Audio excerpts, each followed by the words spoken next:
German doctor थे, उनका नाम था हनेमन, और वो एलोपैथिक डॉक्टर थे। 60 साल की उम्र थी उनकी जब उन्होंने पहली मर्तबा होम्योपैथिक की तरफ तवज्जो की। और होम्योपैथिक उन्हीं की ईजाद है, हकीकत में तवज्जो तो बाद में हुई ज़्यादा, लेकिन 60 साल की उम्र में उनको पहली मर्तबा ख्याल आया कि ये कोई ऐसी बात का इम्कान है। उनका उनका जो ये साल है होम्योपैथी की ईजाद का, ये हज़रत मसीह मौऊद अलैहिस्सलाम की पैदाइश का साल है, 1835, इसलिए मुझे याद रह गया। तो 1835 में जहाँ खुदा ने एक रूहानी निज़ाम की बुनियाद डाली है शिफा की,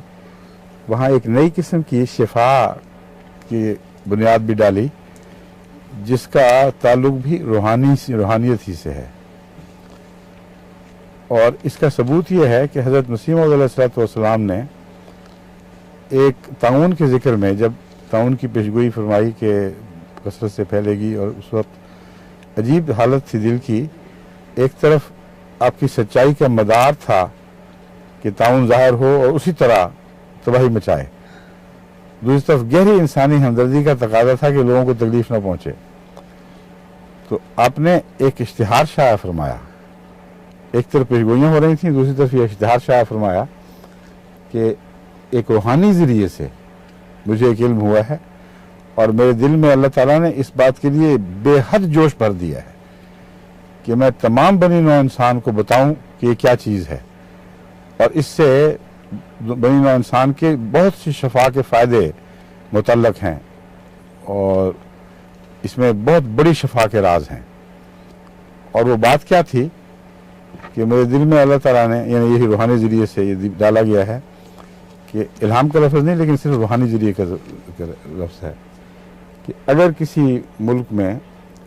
गुदूदों की बीमारियाँ, यानी ग्लैंड्स की बीमारियाँ हों, और ताउन एक ग्लैंड की बीमारी है,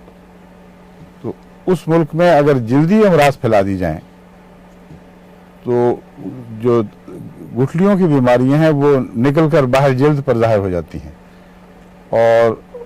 इंसान के जो अंदरूनी आज़ा हैं वो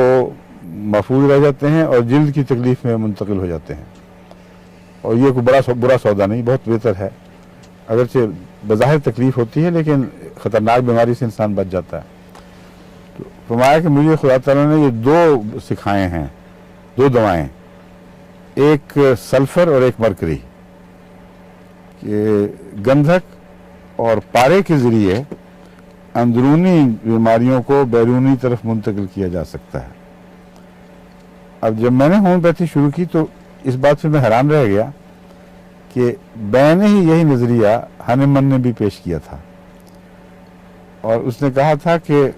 बाज़ दवाओं के असर से अंदरूनी बीमारियां बाहर की तरफ मुंतकिल होती हैं, उसको हम रद्द अमल कहते हैं। और लोग डर जाते हैं कि होम्योपैथिक से दवा लेते हैं किसी होम्योपैथ से, और अचानक जल्द पर तकलीफ होती है तो कहते हैं वो हम मारे गए, हमें बहुत तकलीफ बढ़ गई। और उन्होंने मुतनब्बे किया है कि मारे नहीं गए, फ़ायदे का सामान है, ये यकीनी तौर पर समझ लें कि आपको पहले से फ़ायदा होगा, वरना अंदर से कोई और चीज़ यूँ ही बाहर फेंक ही नहीं सकती। जो दवा भी अंदर से बाहर की तरफ बीमारी को मुंतकिल करे वो अच्छी है, जो बाहर से अंदर की तरफ लेके जाए वो बुरी है।